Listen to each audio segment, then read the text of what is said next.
guys, and welcome back to this channel. In this video I'll be showing you guys how you can send a message like for your ex or for your past frenemy or for your past friend, whoever it may be.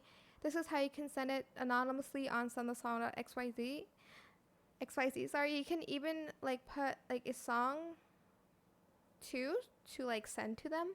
So go to create message and you're going to be redirected to this page, and you're going to type whoever the recipient name is, for instance like Taylor.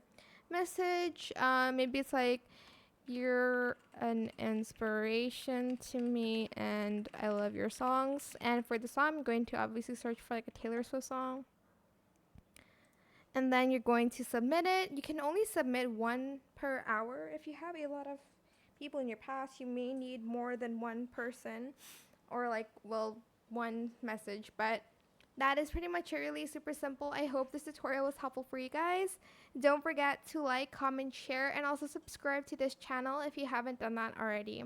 If you have any more questions about this video, just leave it in the comment section down below.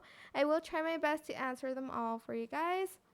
And if you found this video helpful, please click the thanks button as well. That is it. Thank you so much for watching. Bye.